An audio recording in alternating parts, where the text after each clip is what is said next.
Bien, bonjour à toutes et à tous, j'espère que vous avez passé de bonnes vacances et qu'elles ont été bien reconstituantes parce que le programme de la MSH Paris-Saclay pour le mois de septembre 2019 est alléchant avec des événements, de l'édition et également nos appels. Alors tout d'abord, dans le cadre des appels, je voulais vous signaler le séminaire Jean-Raymond Carcéral, dont la première séance de l'année va se dérouler le 9 septembre à l'ELS Paris-Saclay, avec une conférence exceptionnelle de Anna Uziel, qui est professeure de psychologie sociale à l'Université de Rio de Janeiro, sur le thème genre, sexualité et prison au Brésil. Alors, même si elles sont encore peu fréquentes, les recherches en sciences humaines et sociales sur les prisons sont de plus en plus nombreuses au Brésil. Et à partir de 4 études faites dans des prisons brésiliennes, Anna Uziel proposera une réflexion sur la manière dont le genre et la sexualité traversent la vie des personnes en prison. Un petit peu plus tard, le 12 septembre, à AgroParisTech, va se dérouler une journée thématique sur le nouveau rapport spécial du GIEC. En effet, le GIEC, ou Groupe d'experts intergouvernemental sur l'évolution du climat, a publié cet été, le 8 août, un rapport spécial à propos des liens entre le changement climatique, la désertification, la dégradation des terres, la gestion durable des terres, la sécurité alimentaire et les flux de gaz à effet de serre dans les écosystèmes terrestres. Il s'agit de ce premier rapport sur l'occupation des sols, les changements, les modes et les dégradations des sols.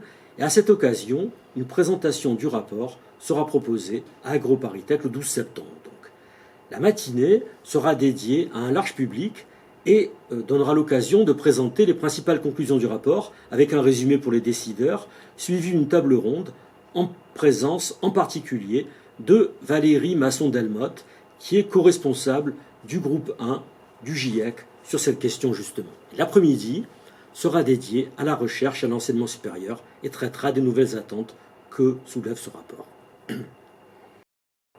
Les 19 et 20 septembre, à l'ENS Paris-Saclay, se dérouleront des journées en l'honneur de Robert Salé, organisées par l'IDHES et le CMH, avec le soutien de la MSH Paris-Saclay. Cet événement est l'occasion de rendre hommage aux travaux de Robert Salé et de son activité d'organisation et d'animation d'une recherche interdisciplinaire en sciences sociales. Ces journées regrouperont une trentaine de contributions portant sur les principales thématiques de recherche impulsées par Robert Salé, et elles donneront l'occasion d'avoir avec nous une dizaine de chercheurs étrangers qui permettront de témoigner du rayonnement international des travaux de Robert Salé, en particulier sur les questions des mondes de production et des indicateurs statistiques. Et enfin, dernier événement sur lequel je désirais attirer votre attention, ce sera les 26 et 27 septembre à la MSH Paris-Saclay, le séminaire portant sur les questions d'expérimentation ab initio et analogie avec les apports de l'archéologie expérimentale à la fouille et aux études de mobilier. Ce séminaire, qui s'inscrit dans la seconde conférence internationale sur l'archéométallurgie, est organisé notamment par le CEA de Paris-Saclay. Il a comme objectif de montrer l'intérêt de l'utilisation de l'outil scientifique expérimental dans le cadre de fouilles archéologiques. Il y aura notamment, parmi de nombreuses sessions, une session spéciale sur les céramiques techniques qui ont des caractéristiques particulières face au feu, et donc de nombreuses études, de nombreuses présentations sur ce sujet. Alors, en termes d'édition, je désire vous présenter le nouveau numéro 34, de la revue Terrains à travaux, qui vient de paraître.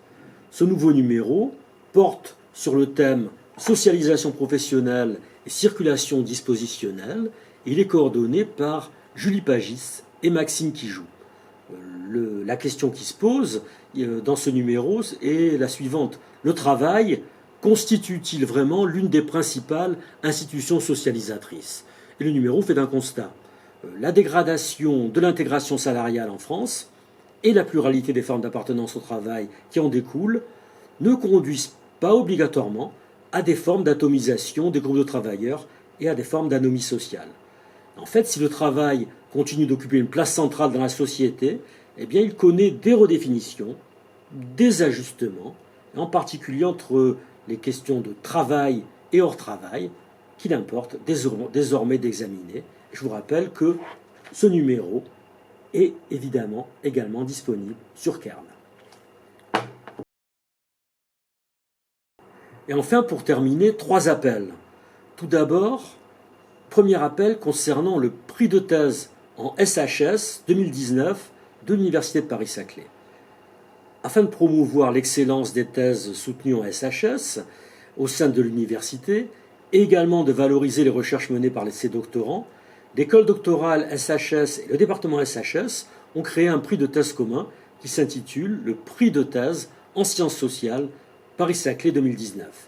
Les candidatures à ce prix de thèse peuvent être reçues jusqu'au 16 septembre 2019, donc il faut faire vite maintenant, et seront attribuées, à l'issue de la délibération, 6 prix d'une valeur de 2 000 € chacun, et la remise des prix aura lieu le jeudi 14 novembre en présence de l'ensemble des lauréats. En ce qui concerne l'AMSH Paris-Saclay, j'attire votre attention une nouvelle fois sur le prochain appel qui va se clôturer le 15 septembre 2019, c'est demain également, et donc tous les appels, workshops, séminaires, émergence, maturation, pourront être remplis, et je vous invite à retrouver les appels à projets et les formulaires de candidature sur le site de la MSH. Et enfin, pour terminer, un dernier appel tout à fait particulier, puisqu'il s'agit de l'appel à candidature à la direction de la MSH Paris-Saclay. En effet, le poste de directeur ou de directrice de la MSH Paris-Saclay est à pourvoir à partir du 1er janvier 2020, et ceci jusqu'à la fin du contrat quadriennal, c'est-à-dire fin 2024. Les candidatures doivent être déposées au plus tard le 15 octobre prochain. Donc retrouvez-les sur notre site, retrouvez en particulier le site complet de l'appel et les modalités de candidature. Il est important de me trouver quelqu'un pour me succéder. Il est important de me trouver un successeur. Donc, veuillez candidater nombreux et je vous dis au mois prochain pour de nouvelles aventures.